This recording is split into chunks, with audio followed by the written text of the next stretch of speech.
श्री श्याम देवाय नमः। तो आज मैं आप सबके बीच में वीडियो लेके आया हूं कि आप में कौन से ऐसे अवगुण हैं, आपके अंदर कौन से ऐसे अवगुण हैं जो कि बाबा श्याम चाह करके भी आप पे कृपा नहीं कर पाते हैं। क्योंकि भक्ति और भाव दोनों चीज जब होती हैं तभी जाके बाबा श्याम आप पे कृपा करते हैं। बाबा श्याम तो हर किसी के हृदय में बैठे हुए हैं, लेकिन उनको आप खोज नहीं पाते हो।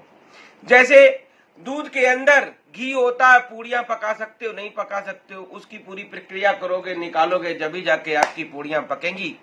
उसी तरह से हैं, आपके अंदर बाबा श्याम बैठे हुए हैं, आपको चीर देते हैं तो बाबा श्याम निकल आएंगे, नहीं निकलेंगे, काम तो प्रक्रिया तो करनी पड़ेगी। तो वैसे ही मैंने आपके बीच में समझाया हुआ है कि जो व्यक्ति दान देकर पछताता है, बाबा श्याम उस पर कृपा नहीं करते हैं। जैसे दान दे दिया किसी को, किसी की शादी ब्याह करा दिया, किसी अनाथ बच्चे का शादी करा दिया, कुछ भी काम करा दिया, अब उस पे आप रोज डेली अब विचार करते हो, अंदर अंदर पछताते हो, अहो इतना खर्च कैसे हो गया, इतना होता धन तो मेरा ये काम हो जाता, ये धन से मैं ये काम कर लेता, इत्यादि आदि आदि। नंबर 2 पे आता है मान सम्मान। जो व्यक्ति अपना ही मान सम्मान अपने ही मुख से प्रकट करे, अपने ही द्वारा प्रशंसा करे, मैंने ये करा, मैंने वो करा, मैंने वो करा, इत्यादि आदि इत्यादि, ऐसे व्यक्ति पे बाबा श्याम कभी कृपा नहीं करते हैं। जो व्यक्ति इस प्रकार की, जैसे कहीं आप जाओ, आपको लगे आपका मान सम्मान नहीं हुआ, आप बहुत ज्यादा परेशान होने लगते हो, अपने आप में, अपने शरीर में एकदम आपके शरीर में एकदम क्रोध आ जाता है। ऐसे व्यक्ति, जो व्यक्ति होते, इन पे बाबा श्याम कभी कृपा नहीं करते हैं। जो सिर्फ अपनी ही प्रशंसा सुनते हैं, दूसरे की कोई प्रशंसा नहीं सुनते हैं। नंबर 3 आता है, नंबर 3 पे आता है दूसरों के गुणों में दोष देखना। जैसे कोई भी व्यक्ति है, कई प्रकार के व्यक्ति होते हैं, दूसरों के गुणों में भी दोष देखते हैं। और कोई आदमी कहता मैं बहुत सत्य बोलता हूं, अगर कोई आदमी गलत काम कर रहा है, गलत काम करने वाले को देख लिया और उसका आप प्रचार कर रहे हो, उसको आप समाज में गंदा ठहरा रहे हो कि नहीं मैं तो सत्य बोल रहा हूं, ऐसे जिसके अंदर आचरण आ जाते हैं, वो उस व्यक्ति पे कभी बाबा श्याम कृपा नहीं करते हैं। नंबर 4 पे आता है तृष्णा। भोगी हुई चीजों को बार बार भोगने की इच्छा करना, तृष्णा। ऐसे व्यक्तियों पर बाबा कभी श्याम कृपा नहीं करते हैं। जैसे आपने सांसारिक चीजों को बार बार भोगने की इच्छा होती है, और उस प्रकार के व्यक्तियों पे बाबा कभी भी कृपा नहीं करते हैं। नंबर 5 पे आता है निंद्रा।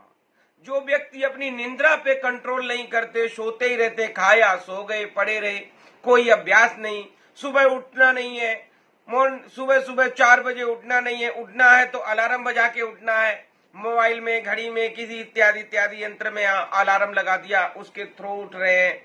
जब तक आपके पास अभ्यास नहीं है, प्रैक्टिस नहीं है किसी चीज की, आपके ऊपर बाबा श्याम कभी कृपा नहीं करेंगे। आप ऐसे ही मर मर के घुट घुट के जियोगे।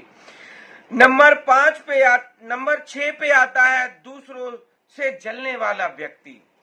जो व्यक्ति दूसरों के बढ़ते हुए क्रम को देख के जले, किसी का व्यापार बहुत बढ़ रहा है, उसको देख के जले, अंदर अंदर, अपने अंदर अंदर ईर्ष्या, अपने शरीर को जलाए, ऐसे लोगों पर बाबा श्याम कभी कृपा नहीं करते हैं। मेरे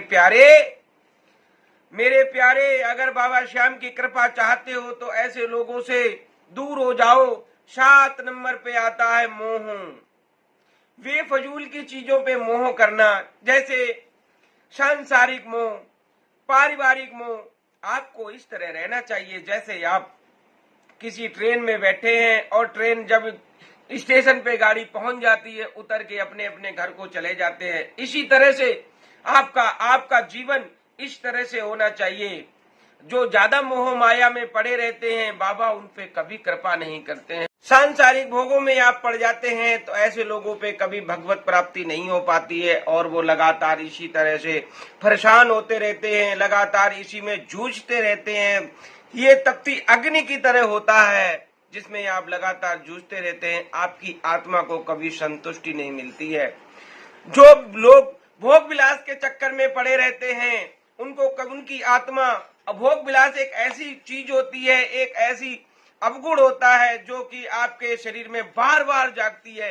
हाय मुझे ये चीज मिल जाए, मुझे वो चीज मिल जाए, मुझे ने अभी अभी मेरे को ये होना है, अभी मेरा पोता नहीं हुआ है, अभी मेरा ध्योता नहीं हुआ है, मैं एक बार ध्योते का मुंह देख लूं, एक बार पोते का मुंह देख लूं।